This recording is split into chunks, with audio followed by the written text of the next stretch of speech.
There was a great revival in the Hebrides in the early 1900s.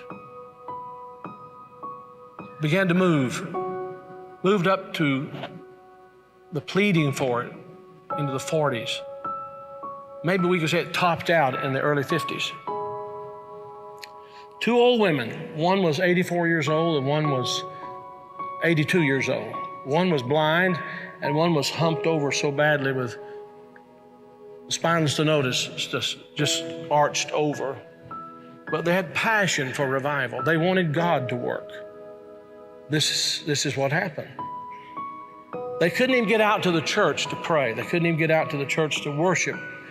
Their house became a place to meet. People came in. They got so passionate about revival coming to their Isle, the Isle of Lewis. They got so passionate about it. They confronted the preacher and wanted to know if he was thoroughly right with God.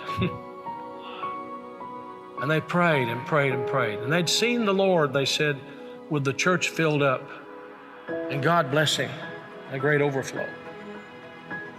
And the fire of God struck that tiny little obscure place off the coast of Scotland.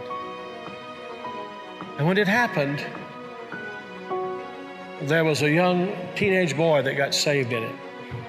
His name was Donald. And the preacher became so dependent upon Donald and so close to Donald, he would ask him to lead in public prayers and help him with the meetings, and he did.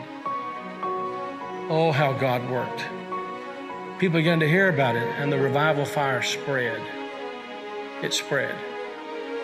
And God blessed in a great way. Those two old women, the kind of people don't want in a church anymore.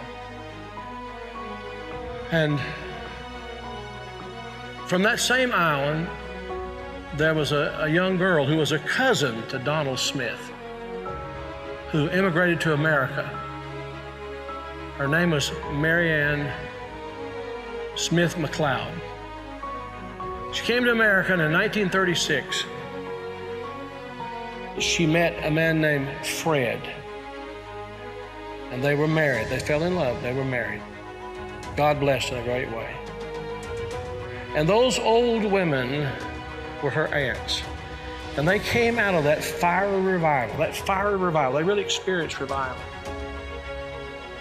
And they sent a Bible, a copy of the Word of God that had been used in a special way in that revival, to Mary Ann. She started having children. I think it was 1937, she had her first child. They named him after his father, Fred. Then she had her second child, named after herself, Mary Ann.